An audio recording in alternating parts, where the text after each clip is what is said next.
यहाँ आपको अपडेट करेंगे। पावर डिवीजन के मुताबिक बिजली की कीमत में सहमाही एडजस्टमेंट में ₹1.89 फी यूनिट, जबकि जून की माहाना एडजस्टमेंट में 78 पैसे फी यूनिट कमी का इम्कान है। मजीद जानते हैं डॉन न्यूज़ के नुमाइंदे ताहिर शिरानी से। जी ताहिर, अपडेट कीजिएगा।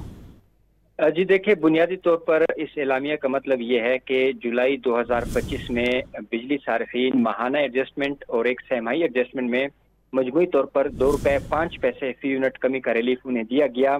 सहमाही एडजस्टमेंट में ₹1.55 जो गुज़श्ता माली साल की आखिरी सहमाही एडजस्टमेंट थी, जो गुज़श्ता माह खत्म हो गई, और जो माहाना एडजस्टमेंट है उस मद में 50 पैसे फी यूनिट कमी का रिलीफ आवाम को मुंतकिल किया गया।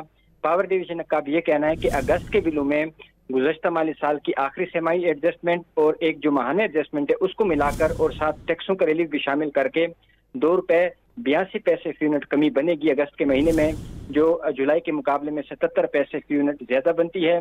पावर डिवीजन के मुताबिक गुज़श्ता माली साल की आखिरी सहमाही एडजस्टमेंट में ₹1.89 फी यूनिट कमी मुतवक्के है, जिस पर गुज़श्ता रोज नेपरा ने समाअत की थी, जबकि जून की माहाना एडजस्टमेंट में 78 पैसे फी यूनिट कमी बनती है, जो ₹2.67 फी यूनिट बनती है। ताहम पावर डिवीजन के मुताबिक 15 पैसे फी यूनिट टैक्सों में कमी का रिलीफ भी सार्फिन को मुंतकिल किया जाएगा। तो मजमूई तौर पर गुज़श्ता माह के मुकाबले में ₹2.82 फी यूनिट सार्फिन को मुंतकिल किए जाएंगे, जो 77 पैसे फी यूनिट ज्यादा बनते हैं। जी बहुत शुक्रिया ताहिर।